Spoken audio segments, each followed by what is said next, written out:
PF withdraw చిక్కులకు కేంద్రం check పెడుతోంది. June నుంచి పీఎఫ్ నిధులను యూపీఐ ఏటీఎం ద్వారా విత్డ్రా చేసుకునే సదుపాయం అందుబాటులోకి తీసుకురాబోతోంది. నిధుల ఉపసంహరణను ఈపీఎఫ్ఓ సులభతరం చేయనుంది. త్వరలో యూపీఐ ద్వారా నగదు విత్డ్రా చేసుకునే సదుపాయం అందుబాటులోకి తీసుకొచ్చేందుకు చర్యలు తీసుకుంటోంది. దీనికి సంబంధించి నేషనల్ పేమెంట్స్ కార్పొరేషన్ ప్రతిపాదనలకు కార్మిక శాఖ ఆమోదం తెలిపిందని ఆ శాఖ కార్యదర్శి సుమిత్రా దవ్రా తెలిపారు.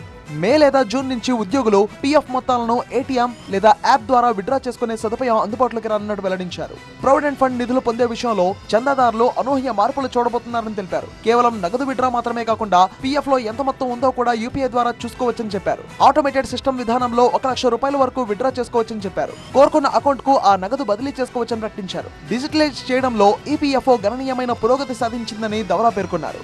విత్డ్రా సదుపాయాన్ని క్రమబద్ధీకరించడానికి 120కి పైగా డేటా బేస్లను ఏకీకృతం చేసిందని తెలిపారు. అంతేకాదు క్లెయిమ్ పై ప్రాసెసింగ్ సమయం కూడా కేవలం 3 రోజులకు తగ్గిందని చెప్పారు. 95% క్లెయిములు ఆటోమేటెడ్ ప్రాసెస్ రూపంలో జరుగుతున్నాయన్నారు. యూపీఐ ఏటీఎం ద్వారా పీఎఫ్ విత్డ్రా ఆప్షన్ అనేది ఒక మెయిల్ రాయని, ఈ సదుపాయంతో లక్షలాది మంది ఉద్యోగులకు ప్రయోజనం కలగనుందని సుమిత్రా దవ్రా చెప్పారు.